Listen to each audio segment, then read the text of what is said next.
KGF chapter 2 के and में Rocky पानी में डूबकर मर जाता है। फिर मूवी के एंड में एक सीन में केजीएफ चैप्टर 3 के आने का इशारा मिलता है। अगर रॉकी मर गया है तो केजीएफ चैप्टर 3 में क्या होने वाला है, क्या रॉकी उसमें वापस जिंदा होगा या नहीं, और प्रभास की सलार मूवी का केजीएफ से क्या कोई कनेक्शन है या नहीं, और केजीएफ चैप्टर 3 की स्टोरी क्या होने वाली है, इस पर पूरा डिटेल में आपको बताने वाले हैं। तो वीडियो देखते रहिए और सब्सक्राइब कर बेल आइकन भी प्रेस कर लें। अगर आपने केजीएफ चैप्टर 1 और चैप्टर 2 देख ली है तो केजीएफ की दुनिया में आप शामिल हो चुके हैं और केजीएफ और रॉकी का क्रेज आप पर भी चढ़ चुका होगा, क्योंकि ये मूवी इतनी एंगेजिंग और दमदार है कि ऑडियंस में ये एक कनेक्शन बना चुकी है। लोगों में इसका क्रेज भी बड़ा जबरदस्त है। अब अगर ऐसे में मेकर्स केजीएफ चैप्टर 2 बनाकर मूवी का एंड कर देते हैं और आगे इसके सीक्वल्स नहीं बनाते हैं तो मेकर्स के हाथ से केजीएफ चली जाएगी और केजीएफ जिसका क्रेज फैंस में बहुत हाई है उसे मेकर्स खो देंगे। अगर मेकर्स एक नई और फ्रेश मूवी बनाते हैं तो वापस इन फैंस को उससे जोड़ा नहीं जा सकता और इतने बड़े फैन बेस को मेकर्स खो देंगे। इसीलिए मेकर्स केजीएफ के इतने बड़े फैन बेस को खोना नहीं चाहते हैं। इसलिए केजीएफ 2 के एंड में केजीएफ चैप्टर 3 का क्लू जोड़ दिया गया ताकि जो क्रेज केजीएफ 2 के लिए था उसे केजीएफ 3 पर शिफ्ट किया जा सके और डेफिनेटली केजीएफ 3 केजीएफ 2 से भी बड़ी ब्लॉकबस्टर हिट होगी। केजीएफ चैप्टर 2 में क्लू मिलते ही इंटरनेट पर केजीएफ चैप्टर 3 को लेकर प्रिडिक्शंस लगने लग गए और चैप्टर 3 की स्टोरी भी निकलकर सामने आने लगी। हालांकि ऑफिशियल तो चैप्टर 3 के बारे में कुछ भी निकलकर सामने नहीं आया है, लेकिन चैप्टर 2 में ऐसे बहुत से छोटे छोटे क्लूज छोड़े गए हैं जिनसे केजीएफ चैप्टर 3 की स्टोरी शुरू होने वाली है। उन्हीं क्लूज से हम केजीएफ चैप्टर 3 की कहानी को सामने ला रहे हैं। तो शुरुआत करते हैं केजीएफ चैप्टर 2 में छोड़े गए वो सवाल जो अभी भी अधूरे हैं, जिनको केजीएफ चैप्टर 3 में दिखाया जाने वाला है। केजीएफ चैप्टर 2 और चैप्टर 1 में रॉकी अपनी माँ से एक वादा करते दिखाई देता है कि वो एक दिन दुनिया का सबसे अमीर और सबसे पावरफुल आदमी बनेगा, लेकिन केजीएफ 2 में रॉकी केवल भारत का ही सबसे पावरफुल क्रिमिनल बना था, दुनिया का नहीं। तो यहाँ जवाब मिलता है कि रॉकी का वादा अभी भी अधूरा है। वहीं केजीएफ चैप्टर 2 में रॉकी अपनी माँ को पूरी दुनिया का सोना लाकर देने का वादा करता है, लेकिन केजीएफ 2 में रॉकी केवल भारत के केजीएफ का ही सोना हासिल कर पाता है। इसलिए अपनी माँ से किए गए ये 2 वादे पूरे किए बिना रॉकी मर तो नहीं सकता। अब आप ही सोचिए कि इतना बड़ा पावरफुल क्रिमिनल रॉकी जो कभी हार नहीं मानता और काफी ज्यादा एडवांस माइंड रखता है, वो आखिर केजीएफ 2 में इतनी आसानी से कैसे मर सकता है? क्या ये बात आपको हजम हो सकती है? अगर आपने गौर किया हो तो केजीएफ 2 में रॉकी को पानी में डूबते हुए ही दिखाया जाता है, मरते हुए नहीं। लेकिन 20,000 फीट से भी ज्यादा गहराई के समुद्र से रॉकी बचकर कैसे निकलने वाला है, इसका जवाब भी आपको आगे मिलने वाला है। केजीएफ 2 में एक बड़ा इशारा ये भी देखने को मिला है कि रॉकी शिप पर जाते वक्त इंडियन आर्मी को जो फैक्ट्स भेजता है, सेम वही फैक्ट्स अमेरिकन और इंडोनेशियंस को भी भेजता है और इंटरनेशनल वाटर में रॉकी के पीछे अमेरिकन और इंडोनेशियंस की नेवी भी पड़ जाती है। लेकिन इसके बारे में मूवी में ज्यादा कुछ नहीं दिखाया जाता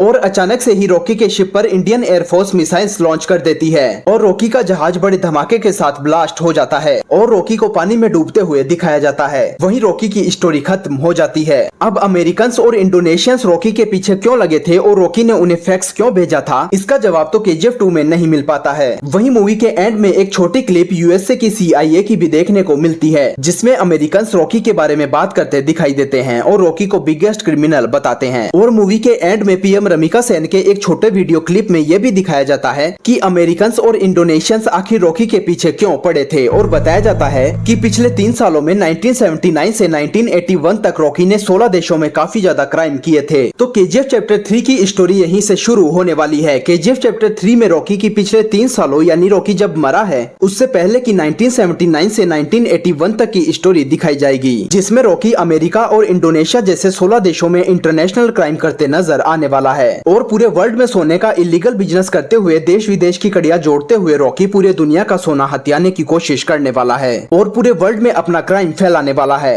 केजीएफ 2 में जैसे भारत सरकार के विरुद्ध क्राइम करते हुए रॉकी इंडिया का बिगेस्ट क्रिमिनल बन जाता है, वैसे ही केजीएफ 3 में रॉकी इंटरनेशनल लेवल पर गोल्ड का इलीगल सप्लाई और बिजनेस करते हुए दिखेगा और इनायत खलील जो केजीएफ 2 में जिंदा बचा हुआ था उसकी एंट्री केजीएफ 3 में भी होने वाली है और हो सकता है कि केजीएफ 3 में इनायत खलील रॉकी के हाथों मारा जाए। केजीएफ चैप्टर 3 में इंडिया, यूएसए और इंडोनेशिया जैसे 16 देशों के बीच जंग छिड़ सकती है। तो केजीएफ चैप्टर 3 चैप्टर 2 के मुकाबले काफी ज्यादा महंगी और बड़े स्केल की मूवी होने वाली है, क्योंकि मूवी में इंटरनेशनल लेवल पर फॉरेन कंट्रीज की शूटिंग दिखाई जाने वाली है जो पूरी तरह हॉलीवुड स्टाइल में शूट होगी और मूवी में एक्शंस और वीएफएक्स भी बहुत ज्यादा टॉप रेटेड देखने को मिलने वाले हैं। अब यहाँ बड़े अनुमान ये भी लगाए जा रहे हैं कि केजीएफ चैप्टर 3 में रॉकी पानी में डूबता नहीं है बल्कि पानी से बचकर निकल जाता है। अब रॉकी इतने गहरे पानी से बचकर कैसे निकलने वाला है ये भी जानने की कोशिश करते हैं। जब रॉकी पानी में डूबता है और वहाँ अमेरिकन और इंडोनेशियंस की नेवी रॉकी के पीछे आती है तो यहाँ प्रिडिक्शन ये लगाए जा रहे हैं कि केजीएफ चैप्टर 3 में रॉकी जिंदा बच निकलता है, क्योंकि जब रॉकी का जहाज ब्लास्ट होता है तो रॉकी मरता नहीं है, केवल उसे पानी में डूबते हुए ही दिखाया जाता है। और मूवी में ये बोलते हुए भी लास्ट सीन में बताया जाता है कि जहाँ रॉकी डूबता है वहाँ गहराई 20,000 फीट से ज्यादा है, जहाँ से इंडियन नेवी के हाथ कुछ भी नहीं लगता, मतलब कि रॉकी की डेड बॉडी भी उन्हें नहीं मिलती। और वहाँ से रॉकी को अमेरिकन सी पनडुब्बी के जरिए बाहर ले जाते हैं और इस तरह रॉकी जिंदा बच निकलता है। इसीलिए पूरी प्लानिंग से केजीएफ 2 के एंड में रॉकी अपने दिमाग का यूज करते हुए पूरी सूझबूझ से अमेरिकन और इंडोनेशियंस को फैक्स भेजकर बुलाता है ताकि रॉकी वहाँ से किसी तरह बचकर निकल सके। और इसी तरह रॉकी की स्टोरी केजीएफ 3 में आगे बढ़ने वाली है। तो केजीएफ चैप्टर 3 बहुत बड़े लेवल की मूवी होने वाली है, जिसमें अब तक दिखाए गए रॉकी को और भी ज्यादा बड़ा पावरफुल क्रिमिनल दिखाया जाएगा, जिसका खौफ पूरे वर्ल्ड में देखने को मिलेगा। और रॉकी कैसे अपनी माँ से किए गए वादे को कि वो एक दिन दुनिया का सबसे अमीर और पावरफुल आदमी बनेगा, उसे पूरा करते हुए दिखाई देने वाला है। वहीं कुछ खबरें प्रभास की आने वाली सलार मूवी की भी निकल कर आ रही है कि सलार मूवी का कनेक्शन केजीएफ से हो सकता है। केजीएफ 2 में जो छोटा लड़का फरमान अधीरा को पुल पार करने से रोकता है और अधीरा उसे मार देता है, लेकिन क्लियरली उसे मरते हुए नहीं दिखाया जाता